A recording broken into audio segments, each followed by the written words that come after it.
Welcome to the start of the 2020 Macabre Month of Horror. If you're a horror fan, then make sure you subscribe and keep checking back because there will be all kinds of horror content coming out all month long. You can also check out past years' Macabre Months of Horror. I wasn't able to put one together last year, but I have full Macabre Months of Horror for 2018, 2017, and 2016. From the minds of three cinematic masters,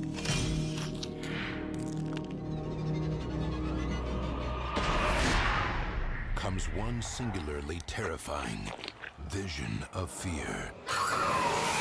Today's review is for Three Extremes, and I love the concept of this one. It's a cross-cultural horror anthology. Three Extremes is divided into a certain number of segments. I forget how many, actually. Oh, three. It's three. Each segment has a different director from a different Asian country. The first is Dumplings from Chinese director Fruit Chan.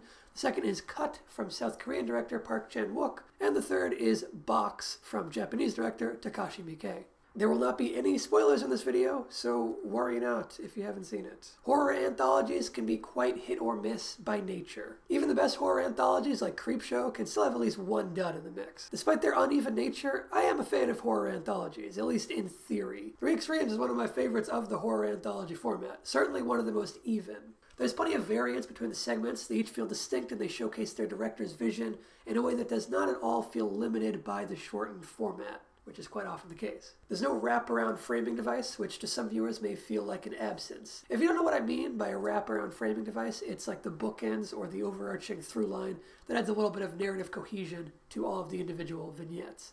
It's like the kid with the comic book in Creepshow, or the people who find all of the tapes in VHS. Three Extremes doesn't have anything like that, and I don't personally think it needed that sort of thing, but I think it would be a reasonable complaint if it bothers you. Three Extremes definitely feels more like three short films put together than one cohesive film. One segment ends, the next one starts up. For me, that's enough, because they're all interesting and well assembled.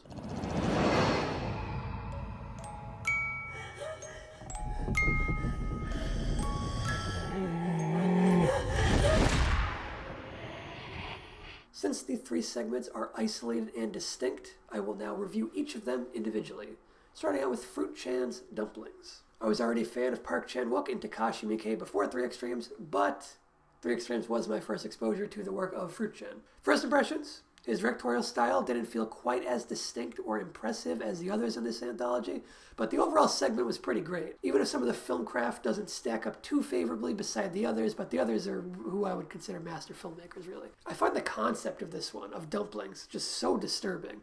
I don't want to spoil it, so I'm not going to say anything about the plot of this one whatsoever. I definitely wouldn't call this the best segment on a technical level, but it is the one that got under my skin the most. It really all rides on the strength of its premise. It's good stuff. A great way to begin the anthology. This one exists not just in the short segment version within Three Extremes, but also as its own separate feature film. I watched both versions, and while there's really nothing wrong per se with the feature-length version, I felt like the short version achieved the same overall effect in a tighter package. The longer running time didn't feel like it added too much. So I would say there's not much incentive to check out the feature-length version over the short version. But if you want to see both, and you space out your viewings of each version a bit more than I did, you will probably enjoy both if you enjoyed one of them. Next up is Park Chan-wook's segment, Cut.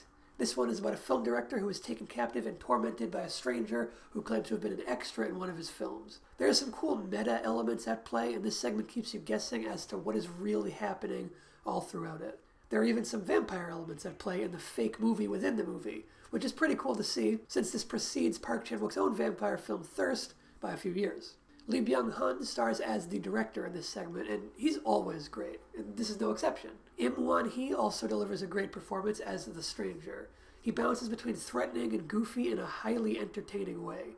This segment is the funniest by far, by virtue of it being the only segment that even attempts any degree of comedy. Out of the three directors involved, Park Chan-wook definitely has the strongest sense of directorial vision and stylistic flair in my eyes. This segment also has the most cohesive narrative, with the most intrigue as it unfolds, but it was also the least creepy or frightening to me. It falls more into the thriller territory than horror territory for me. Cut is the best assembled segment, I would say, but not the most effective as far as the scares go. And on to the third and final segment, Box by Takashi Miike. I've talked about Miike before in a couple other videos on this channel. The guy is extremely prolific. He's directed over 100 movies, often directing several movies within the same year. He made 3 other feature films in the same year that he made his segment of Three Extremes. It's truly impressive. Having seen a number of Miike's other films, including some of his horror films, I was still surprised by the direction of Box. It has this deliciously surreal tone. Surrealism isn't anything that Miike is a stranger to. I previously reviewed his film Gozu in the 2018 Macabre Month of Horror, and that one is a wild, surreal nightmare. What did surprise me about Box was the sense of atmosphere. There's this sense of otherworldly atmosphere that envelops all of Box. That, paired with the music and haunting visuals, makes Box a great experience. There's very little to latch onto as far as the narrative goes in Box. There's a simple storyline, and some or most of the surreal elements can be pretty easily analyzed to provide context and meaning, but it's definitely the lightest on story of the 3 segments.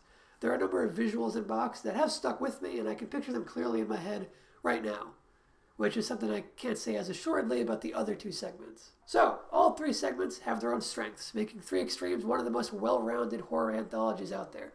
I fully recommend it. Give it a watch this Halloween season. There's another film called Three Extremes 2, but this is just the US market intentionally trying to confuse people. Three Extremes 2 is not a sequel to Three Extremes, which you can easily verify by just looking at the release dates. Yeah, Three Extremes 2 came out 2 years before Three Extremes 1. That makes a ton of sense. What is commonly called Three Extremes 2 in the US was actually just called 3 initially. And it's another cross-cultural horror anthology, which I'm also interested in checking out, maybe in next year's Macabre Month of Horror. And that's the end of the first review in this year's Macabre Month of Horror. Be sure to subscribe if you aren't already. Keep checking back all month long for more spooky content.